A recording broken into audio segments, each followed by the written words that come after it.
Isinusulong ni Pangulong Rodrigo Duterte ang libreng gamot para sa maralitang Pilipino. Sa press briefing sa Malacanang, sinabi ni PAGCOR Assistant Vice President for the Community Relation and Services, Arnel Ignacio, na nais ng Pangulo na gamitin ang na-turn over na 5 bilyong pisong kita ng PAGCOR para muling buhayin ang Butika ng Bayan at makapagbigay ng libreng gamot sa mga mahihirap.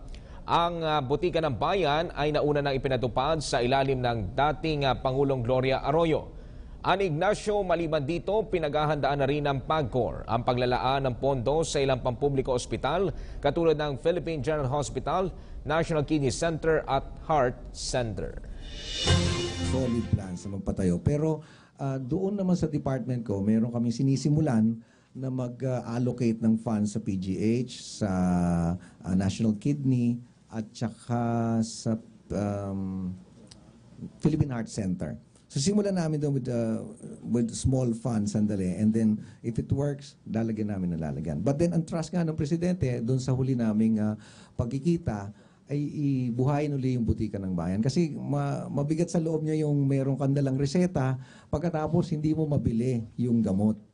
So parang papel lang yung magpapagaling sa'yo. Siyempre alam natin hindi mangyayari yun.